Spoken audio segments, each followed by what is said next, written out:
Okay, so the draft is over, which means our draft grades, our beloved draft grades, that no one poo-poos and everyone takes with an appropriate amount of seriousness, are in. This episode of the Pat's Interference Podcast is brought to you by FanDuel, the exclusive wagering partner of the CLNS Media Network. I'll tell you right off the top, the Patriots draft, 12-member class, got a B for me, a very solid B, closer to a B plus than a B minus. And today in the podcast, we're going to run down every single draft pick, the grade I gave for every single draft pick, and why overall this draft class is probably better than you think. Because I tried to take a poll last night on Twitter, gave my instant gut reaction, went B/B minus, asked around. Consensus was in the same range, but I've since come around a little bit in having some conversations with people closer to the team and around the league about the picks they made and the class they built and what the team looks like now. Because as Bill Belichick said at a coaching clinic I went to a couple of weeks ago and wrote this long story about, once the draft is over, you've got your team. So that's the significance of this, is not only adding talent, but really taking the last steps to build your 2023 team. Now, for the folks who are in the draft grades are stupid camp, first of all, it's good to see you. I used to live there, kept warm by the same fire, ate the same food. I will say this. First of all, I get where you're coming from. It's true that none of us knows what's going to happen or how good these players are going to be on these teams for probably 2 to 3 to maybe 4 years. However, the draft grades in the media are not all that different from the draft grades on the boards of every single team in the NFL. All these grades these evaluations are based on information that we have right now. Okay.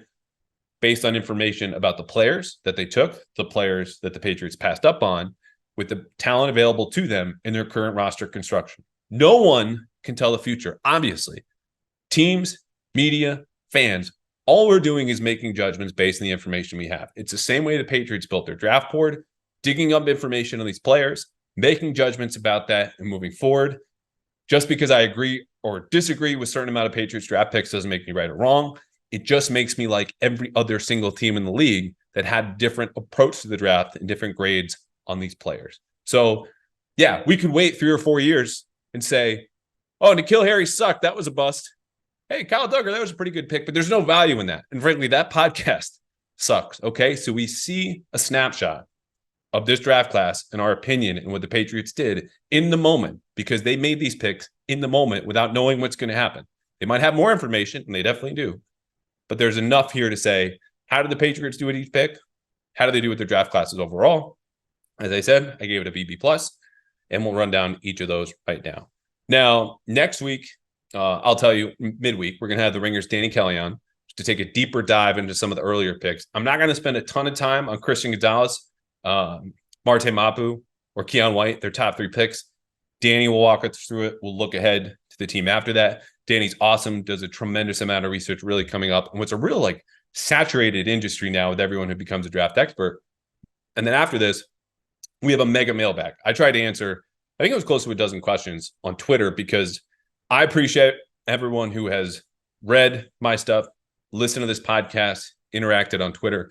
And so now that the hay is in the barn, as they say, you get a say on whether it's good or it's bad or the things you still want to know. So if I didn't get to your question on Twitter, it's because I don't have an answer. So silence, therefore, is best. But everyone else, you'll have your questions answered here on the pod. Okay, let's run down these picks. Let's hand out some grades. Christian Gonzalez, love the pick. No question about it. We've talked about this, or you've heard people talk about it in different spaces. The Patriots were at 14. They moved back to 17th overall, picked up a 4th-round pick along the way, and got the guy that they were targeting anywhere. Christian Gonzalez was a consensus top 10 player on every expert's boards. His testing numbers make it look like he was a cornerback built in the lab. 6'2", 199 pounds, fluid change of direction. He's long, he's fast, he's got 4.3 speed, and played a lot of press coverage, but you don't see a whole lot in college. And so he was a guy, honestly, that I didn't spend a whole lot of time on during the draft. It really was only the last couple of weeks, because everything I had heard was this guy's going to go in the top 10. He'll be out of reach of the Patriots. Yeah, it's a position of need, and he's a talent. But once he started not to slip, but there was a possibility that he could maybe be in the early teens, around 10 or 12 or perhaps 14, I watched the tape. And I said this on Brian Barrett's pod on The Ringer. Fiance recently got me into Love is Blind. That show is a lot of talking and hearing in another person. Do you fall in love? And if not, you propose, or if you do, you propose, you get 30 days and you make a decision whether or not you want to marry that person. Okay. All the things I heard about Christian Gonzalez, I was falling in love. And then when I watched the tape, our 30-day stint living together, I was ready to go to the altar for the Patriots. The Patriots obviously did that. I think it was a great pick. And so, between the Stanford tape I saw, Colorado, the Georgia game was so-so. Questions about him were tackling and ball skills. Both of those improved last season. No question about it. Position of need, best available player. They knocked this out of the park. Bigger questions came in the second round. Okay. You heard it here in this podcast. The Patriots had traded up 5 straight years in the second round. Guys slide out of the first into the early second. They see value. Christian Barmore, last year Tyquan Thornton, move up and they go get those players. Tyquan Thornton, obviously not projected first round pick, but you get the idea. Keion White, in some spaces, was a projected first round pick. And from what we heard from Bill Belichick on Friday night, was a player they actually considered at 17 in a group with Christian Gonzalez, which made them comfortable, not only knowing what Washington was going to do, which is just another sign of just what an outstanding organization that is down there. But the Jets weren't going to take a corner. So even if Christian Gonzalez was taken by some mystery team that traded up, they could have taken Keion White. Turns out they got Keion White anyway. 6'5", 285 pounds, another freak athlete. I've come around on him, even though he's 24 and only had one full season of starting experience, because A, he plays a premium position. If you're going to take a player high, make it a pass rusher, a corner, an offensive tackle. Okay. He'll have a role early on amplifying the pass rush that's going to define this Patriots defense already between Judon, Uche, and Barmore. Okay. And long term, because of his traits and his experience and ability to set the edge against the run, he could very well anchor this defense opposite Matt Judon in 2024 when Judon will be in a contract year like Uche is right now. So this is a guy that Daniel Jeremiah had in his top 10 in the early part of the draft process, said looked like a future Patriot when my colleague Karen Garrigan asked him that in February in a conference call. Mel Kiper Jr. had him top 30. My evaluations relative to them, tiebreaker goes to the long-term draft analysts who have done that for a while. I am in on Keion White because of his position, his athletic traits, where he can make up for mistakes in the same way that Christian Gonzalez does with his makeup speed. He loses off the line. He can catch up. Okay, Keion White's out of the wrong gap. He's got the strength and the speed to make up for that. And you consider this dude is into real estate and his words all about business. And then you see his reaction, the stone face of getting drafted to the NFL. All the cliches about time to work, ready to work, let's get to work. Like that's this kid. Okay. There's a reason the Patriots had a first round grade on him. I've come around. He gets a B, down from Christian Gonzalez's A, but still a solid pick. The only question, of course, is opportunity cost, which is the theme of their third pick, Marte Mapu. This was the first pick that I told you last week the Patriots would make. Now, I thought it would happen in the fourth round. Marte Mapu is a Sacramento State player who's like a hybrid safety linebacker who played a ton in space, 6'3", 221 pounds. The reason I mentioned Mapu is actually because I heard something at the combine that Bill loved him. Now, again, I'm not here. I'll admit I sound like a jerk saying that. Oh, I heard this back then, but that I didn't tell you for 2 months. Part of the job is filtering information. Good from bad, right from wrong. What can I confirm? 2 people say it independently. I'm running with it. Not a problem. Okay. But once I took Mapu and I texted someone within the team, text I got back was Bill loves him. That's what I heard in February. I tweeted it out. This was a Bill Belichick pick. And not because it surprised you or it was a position they didn't necessarily need. It's because when you watch this guy on tape, he is freaking ferocious. Okay. The analogy I made recently is he is that small dog that barks its head off thinking it's an actual German Shepherd. Well, Mapu, even as a linebacker, 221 pounds, is that German Shepherd.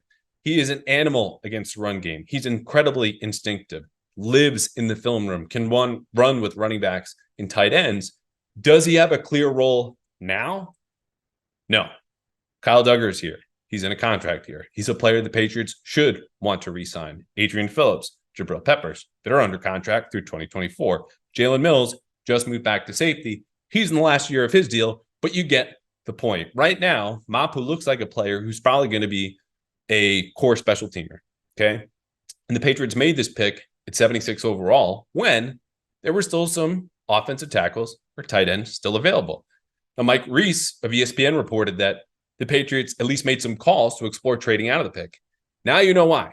Because apparently they didn't like those players at the positions of need or other premium positions. So they go with Bill's guy. I love Mapu's tape. Daniel Jeremiah, again, tiebreaker goes to the draft analyst, right? Said it was his favorite player in the class. And Daniel, if anything, is going to shoot you straight and he's going to have his homework done. So I would trust in that. But again, in projecting his role, there's a whiff of Mapu I get where he might be a better player in theory than in practice. We talked about this with Jonnu Smith. He can run block. He's good after the catch. He can pass block, split him out wide, all these different things. Okay, where does he win? What is his defining trait or traits? Mapu's really good all around. He didn't get to test because his tore his pec, and he wasn't invited to the NFL Combine. And that pec injury prevented him from working out at his pro day. I just love the tape so much, and I hear from people who love him. I think he's going to be a good player. It just might be a while before he shows it in New England. Meanwhile, they still have no tight ends under contract past this season. In their offensive tackle depth, they like a lot better than we do. We'll get into that later, but doesn't have a long-term plan, even with the players they have right now, who you might find 2 starters out of the 4 that they re-signed or signed in free agency. So he got a C, first C for me. Okay, while we're on the topic, why no offensive tackle or tight end with the first 3 picks? Bill said that's just the way the draft board fell. We talked to him Friday night. Matt Groh, I asked him Saturday, no tight ends at all. He said, we like some guys. They went early. The answer to that, or the counter to that, would be you could have traded up. And I mapped out Friday, before rounds 2 and 3, how the Patriots with the 46th overall pick could pair a couple different combinations of their 4 fourth-round picks and move up using only 2 of those to get to 32, 33, 34, 35 by all these modern trade value charts. Okay, that are the updated version of the Jimmy Johnson chart that we've all heard so much about, but not a lot of teams use anymore. Patriots didn't do that. They sat and waited. Keion White was a first-round grade. You can't blame him, but maybe they should have moved up from their 3rd-round pick, a place where they wanted to move back because all the players ahead of them that they wanted were taken. So I think overall, tight end, they waited too long. Offensive tackle, though, and Phil Perry of NBC Sports Boston, friend of the podcast, has said this. The Patriots thought this offensive tackle class kind of sucked. I think they're right after the first 4 picks, which is why I was on the offensive tackle train for so long. Darnell Wright, maybe Roderick Jones, who didn't fit the prototype for the Patriots in the first round. They play it safe. Jones started 1 year, super young, some maturity questions. Okay. But after that, massive drop-off. Matthew Bergeron to Syracuse went early 2nd round. I don't think his tape is very good. There's some other players in there. Tyler Steen at Alabama, early 3rd round. Patriots could have traded up. I just think they did their work ahead of time in free agency and said, let's sign Calvin Anderson. Let's get Riley Reef. Let's bring back Connor McDermott. Out of those 3 guys with Trent Brown, we'll have 2 starters because they looked at the draft and said, it's not it. This is not for us. Okay. On to the 4th round. So all these picks came in on Saturday. The Patriots started number 107 overall. Again, did not trade up. Multiple teams traded up to get to the top of the 4th round, including the Saints, who took an offensive tackle, Nick. I always mispronounce his name, so I'm not going to say it. Tackle, developmental prospect at Old Dominion. He went first. Trade the Patriots could have made? Possibly. We won't know. Instead, they took Jake Andrews, a center/guard at Detroit, where he was coached under former Patriots assistant Cole Popovich, who left the team ahead of the 2021 season because he didn't want to get vaccinated. This pick, because Andrews was a projected 6th or 7th rounder, and because he did not test well athletically, got a C- from me. Okay, I get there's a long-term need. David Andrews is going to turn 31 later this year, but he's under contract for 2 more years. Mike Onwenu, he's in a contract year. But the opportunity cost of taking an interior lineman here, when you had Pitt offensive tackle Carter Warren, experienced, good pass protector, Cincinnati receiver Tyler Scott, who did go much later, okay, felt like it was too much to take an interior lineman, forgetting the fact that they get a couple more later. But moving on, again, 4 4th-round picks, ends up being 3. They trade up. Kicker of the future, Chad Ryland from Maryland. I had him in my 2nd 7th-round mock draft. Monster leg. He gets a B from me. Nick Folks, lack of leg strength, cost him towards the end of last season. He'll turn 39 this November. As steady as he's been, and honestly, one of the best players in the Patriots, you can't count on a guy who's having trouble and actually hit the crossbar. I can't remember if it was from 46 or 48 yards last December in games that are going to determine whether you make the playoffs or miss them. They have a lot of faith in Ryland. She takes a very analytical and professional approach to the game, from what I understand. As Zach Cox and Nessa noted, highest drafted Patriot specialist ever under Bill Belichick. So they love him. We'll see if it pans out. Only question is, could they have him later? It seems like after Jake Moody from Michigan went in the third round, the rare third round kicker, Ryland was far and away the best prospect they had. I don't mind making the move to go get him, and they did. Okay, last fourth round pick, because then they trade back. Eastern Michigan offensive lineman Sidy Sow. He is 6'4", 323. Unbelievable background story. We're not going to get into it now. I gave him a B-. Okay, Ryland with a B. B- here for Sow. One of the oldest players in the draft. He does have some experience at left tackle, but it goes back to 2018. I'm not counting on the Patriots doing anything more than giving him, a few days or maybe a few reps at left tackle, where they still need some long-term depth. He tested very well, one of the strongest players in this class, close to 30 reps on the bench press, outstanding broad jump, outstanding vertical jump. 6-year player, though, in college, says to me, in addition to his age, there might not be a whole lot of development left to do here. But at least he gives you the traits, and there's an immediate fit of a guy who can play left guard, maybe left tackle, and probably makes a team, given, again, they took him about the middle of the fourth round. On to the fifth, another C. This goes to Atonio Mafi, who is in our final Patriots 7-round mock draft at UCLA, 6'3", 329. Dude is a mauler. Like, you can tell right away watching his film, he used to play defensive tackle. Flipped to offense in 2020. He's an ascending player. There's a clear fit here. He could be the best player out of Sow and Jake Andrews, but it just felt so redundant. Like, how little faith did the Patriots have that they took 3 interior offensive linemen with 3 starters already entrenched? Cole Strange under contract through at least 2025. I told you Andrews is through 2024. Mike Onwenu is arguably your best offensive player, if not definitely top 3, probably top 2. He's in a contract year. You could re-sign him. And then you have Chasen Hines, who seems like he might be out the door. 6th-round pick last year, doesn't mean a whole lot. Cody Russey's in the mix there. But between the 2 earlier picks and now Mafi, who I think could be a really good player, it just felt redundant. And again, this is where you get into the opportunity cost of not taking a receiver or a tight end or a flyer on an offensive tackle that you could develop at this point, because you went with a 3rd interior offensive lineman. That's what he got to see. On to the 6th round. Finally, a receiver. Kayshon Boutte, excuse me. I need to get on Bob Sosi, the play-by-play guy, to make it's a booty call for the first touchdown that Kayshon scores in the preseason, because I would bet almost anything he's going to score. Kid's 5'11", 195. This grade got an A- for me. Boutte was the number 2 receiver in his recruiting class, coming out of high school, goes to LSU, freshman All-American in 2020, gets to 100 catches at LSU, faster than any receiver to ever come through there. That includes Jamar Chase, Justin Jefferson, Odell Beckham Jr. But, and there is a, with Boutte, a big but, effort issues, clashes with the coaches. Okay, a guy who is not as invested. Now, Brian Kelly supposedly told Todd McShay that he came around at the start of last season when he finished with under 600 yards, had 48 catches, and just 2 touchdowns after leading LSU in receiving each of the previous 2 seasons. But he also tested poorly at the combine. Maybe that was a result of recovering from a broken bone in his ankle, but he had a 4.5 in the 40. His 3-cone was 7.14, which is slow for a receiver of his size. The good news is the talent there, the raw talent, is someone who's projected as a potential 1st-round pick as recently as last summer, is still there. And he's not the big man on campus anymore. This is a 6th-round pick where the Patriots go, we don't need you. Okay? We bought low on you. You have to do what we say. We've got 4 receivers at the top we can roll with. You might be as talented as any one of them, but if you want to show that, you've got to do what we say. Now, the Patriots don't know if he's going to buy in. I texted a couple people. One responded and said, we don't know. But at this point, it's worth the flyer. And that's the thing about the 6th round. We're not grading this as harshly or as important because the resources involved in a 6th-round pick are so much smaller than a 1st-round pick. Okay? The opportunity cost is much lower.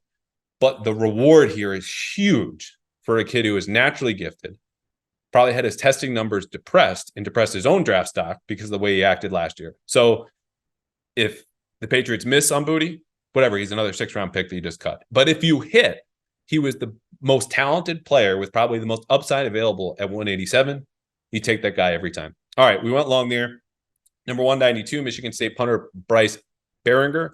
He got a B. He's a punter. He's got a huge leg, averaged 49 yards per punt last year. Punter of the year in the Big Ten, a conference that loves their punters more than any other in the country. That's a solid B. The fact that he played in cold weather is a big bonus. Finishing out, or no, we're into the middle of the 6th round here. Liberty receiver Demario Douglas, another pick. We talked about it last week. 5'9", 179 pounds, jitterbug in space, no-brainer pick. He gets an A from me. Undersized slot, played up to his competition against Arkansas and Wake Forest. This is a guy who every team playing Liberty knew was going to get the ball. More defensive attention, more targets. His efficiency did not change. Per game, per catch. He can break tackles. He's very good in the open space. I don't know if he makes the team, but I think this is the player that you take. And the Patriots knew from meeting with him at the East-West Shrine Bowl. Very good pick at 210 overall. 214, though, I wasn't as high. Ameer Speed, guy who's going to turn 25 in June, is a Michigan State cornerback, aptly named 6'3", 209, ran a 4.3 at his pro day. He was a transfer from Georgia, spent 5 years at Georgia, just got buried on the depth chart. Okay, his only pass breakup at Georgia was in his first year in 2017 and 2018. You can do the math. I'm going to keep going.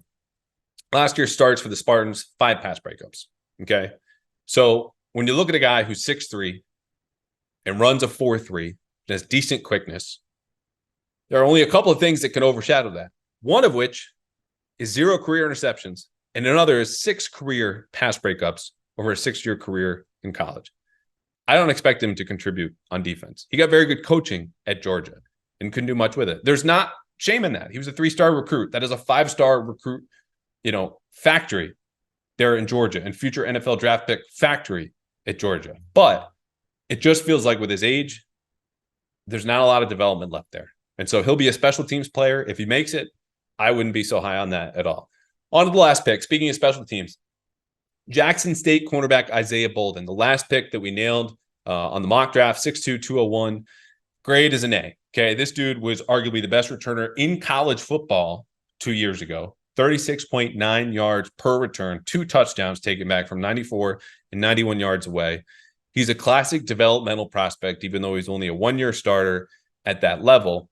Only prospect from an HBCU taken in the entire draft, as Deion Sanders made everyone aware, I believe today or late last night.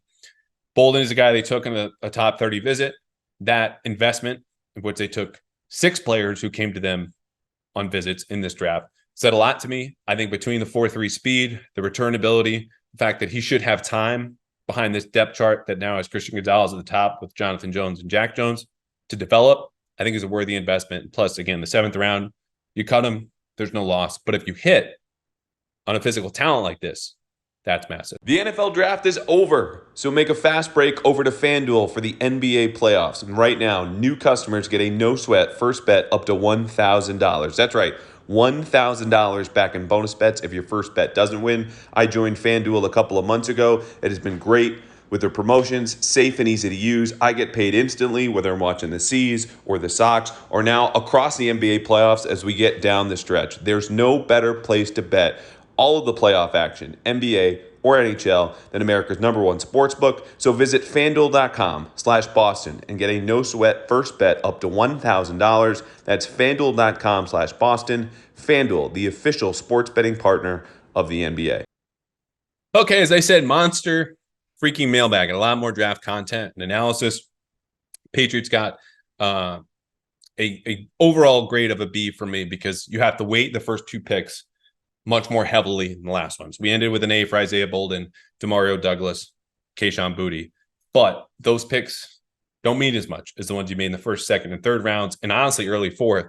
So Mapu, C for me, Jake Andrews is C, and A for Christian Gonzalez, BB plus for Keion White. That's largely how we got to the B.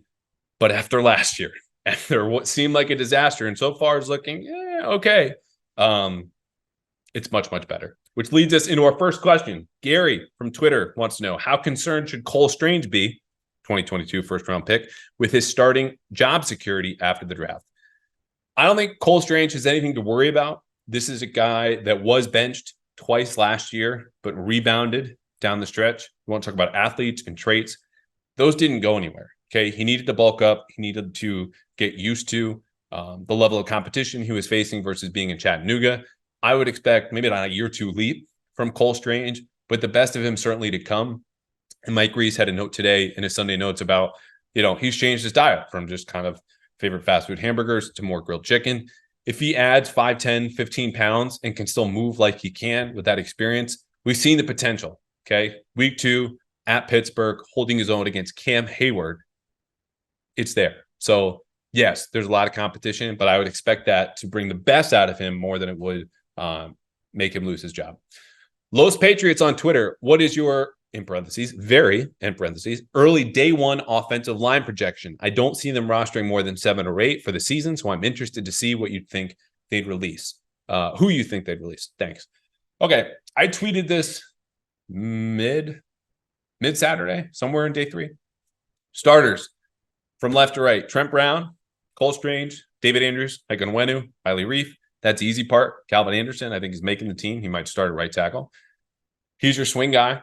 Jake Andrews, by virtue of just being their first day 3 pick. And again, poor traits, experienced guy, but has a clear path to making the roster and had coaching from Cole Popovich, I think is your interior swing guy, specifically from center and right guard. And Atonio Mafi is the last one I would pick. That means Sidy is on the outside looking in. Either he gets cut or he makes the practice squad.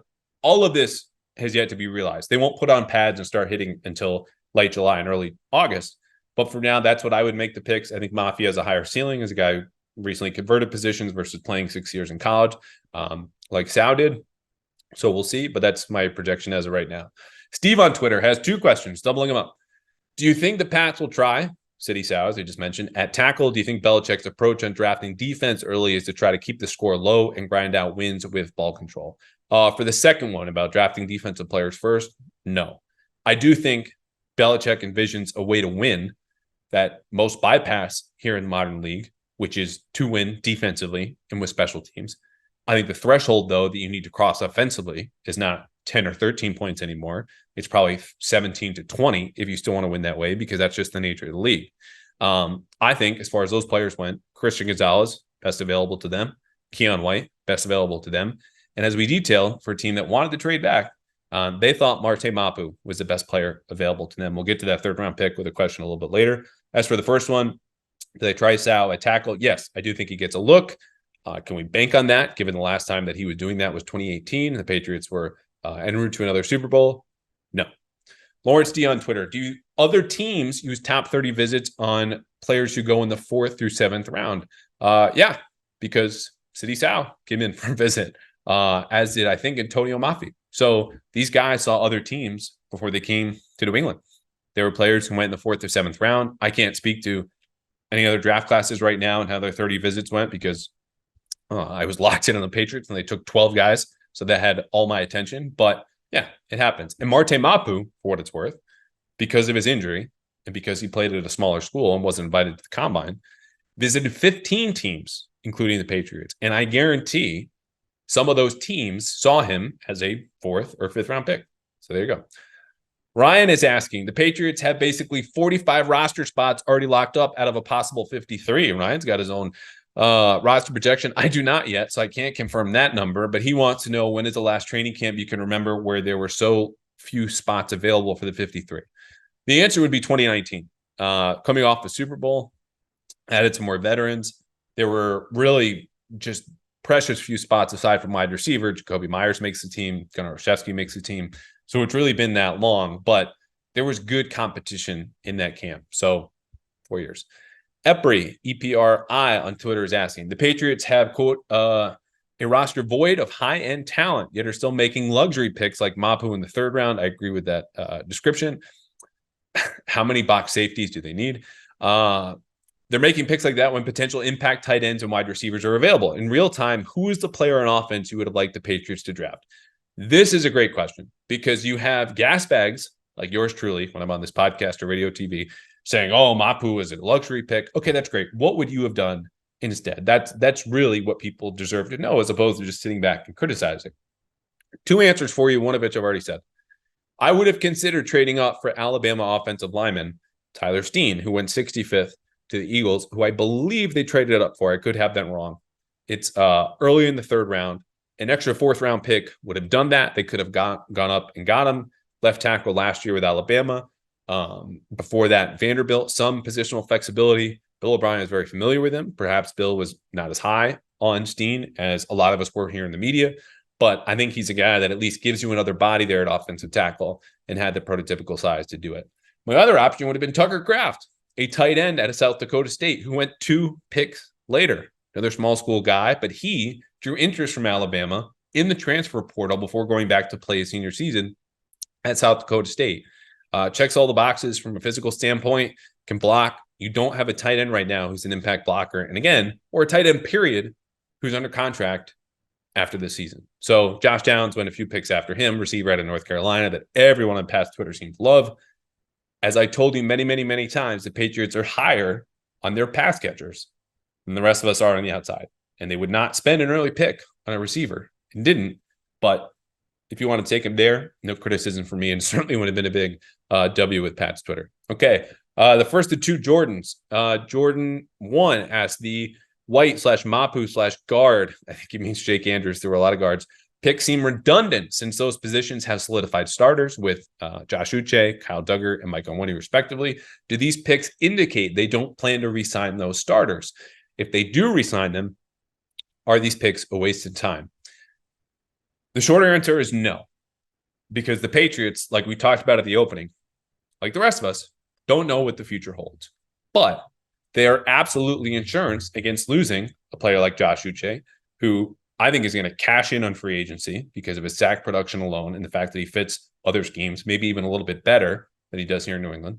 Kyle Duggar, another player who could cash in, especially with several GMs now across the league coming from the Patriots system, and Mike Onwenu. So the other part about this is the Patriots have a ton of cap space in 2024. Now, if Mac Jones has a great season, he will be eligible for an extension. They could offer him a deal. Maybe they will. Maybe they won't. But either way, I don't think they're going in and saying our best offensive lineman, who might be our second best offensive player, and a top 2 defender for us, Kyle Duggar, and maybe our best pure pass rusher, we don't want him anymore, okay? But they understand their value in the open market might be such that they can't re-sign him. So they draft ahead of time, which, as we noted on this podcast before, is typically the draft strategy. So I wouldn't fear about that, but it's a way for them to hedge. Now, as far as the later picks, 4th, 5th, 6th round picks, those guys get cut all the time. So the loss there is not as significant. Jake Andrews getting cut would be a disappointment because he was a top 110 pick. But the guys who went after him, that's partly why you double up at that position. If one doesn't work out, you have another one to back them up. And that's just been their position at offensive line, is we'll have enough bodies here and some of them should work out, because as Matt Groh noted on Saturday, you can't have enough good offensive linemen. Just ask the Eagles and the Chiefs in the Super Bowl last year. Jordan number 2, Jordan Adams. Do you think Christian Gonzalez will fill an immediate, that's not the verb you wanted, will be an immediate difference maker in coverage? And do you think faith in Bill O'Brien and the league as a whole being down on offense? I really should have edited this question before I put it down here. Do you think faith in Bill O'Brien is the reason Belichick drafted defense high? No. I think, again, best player available. We just covered that. There is a lot of faith in Bill O'Brien to fix the offense almost by himself, though.